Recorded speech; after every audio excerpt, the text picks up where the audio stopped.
J'ai souvent cette réflexion-là de me dire comment est-ce que les gens se présentent. Les gens ont toujours tendance à se définir par leur travail. Moi, mon boulot, c'est aussi une passion et c'est un projet perso. Je dirais oui. Je dirais oui, ça me définit. Maintenant, comment est-ce que ça me définit? Ça me définit par tout ce que je défends dans le projet, toute la lutte contre la discrimination. Ça fait partie intégrante du travail, donc je pense que ça me définit, ouais.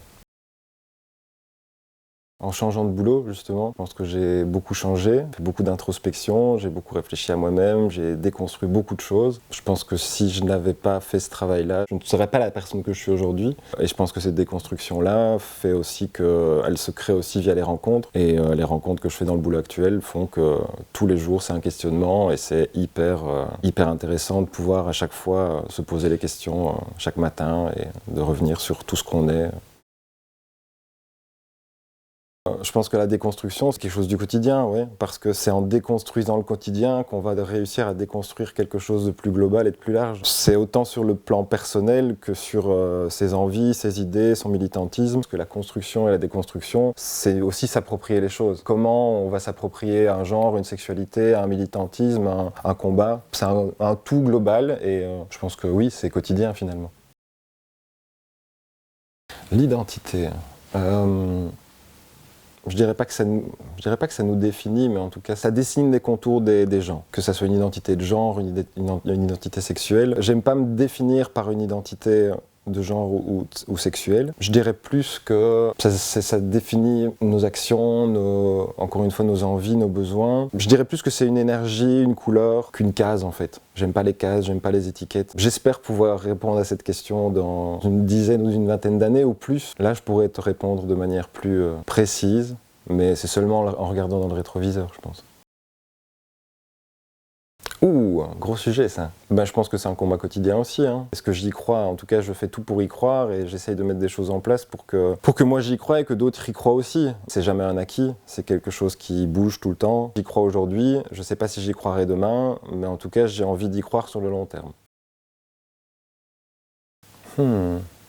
J'en ai tellement. Je pense que c'est des choses qui n'ont pas énormément de valeur pécuniaire, mais c'est des souvenirs de ma grand-mère, des bijoux, des photos. Là, je pense à une photo, je me baladais avec un appareil photo Polaroid. J'avais besoin de capter des moments. Je sentais que ma grand-mère arrivait en fin de vie. Et si je sais qu'elle est toujours là, essayer de la voir toujours avec moi en photo. C'est une photo d'elle où elle est dans son jardin avec sa canne et elle pose.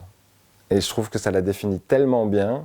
On lui a toujours dit qu'elle devait faire du théâtre. Elle était très théâtrale. Et donc cette position dans son jardin avec sa canne exprime tellement de choses. Elle exprime cette prestance un peu déchue, cette vieillesse, cette envie de montrer que même si on est vieux, on est encore capable de poser et d'être un peu glorieux avec sa canne. Voilà, il y a tout dans cette image. C'est une image volée. Quand je me pose à la table de la cuisine, je sais qu'elle est là et je me sens observé, c'est très bien. En fait, tu te souviens du moment où tu as pris l'appareil, où tu as demandé à la personne de se positionner, le fait de se remémorer comment ça s'est passé, c'est tout ça en fait le souvenir. Il y a une autre photo dans la même idée où j'achète un très ancien appareil Polaroid et il se déclenche pas. Je pousse sur le bouton et il finit par se déclencher et là l'image est clairement volée sur une grimace et c'est ça qui est beau en fait, c'est de réussir à capter ce moment-là sans le vouloir et de se rappeler toute la manière dont on a fait les choses.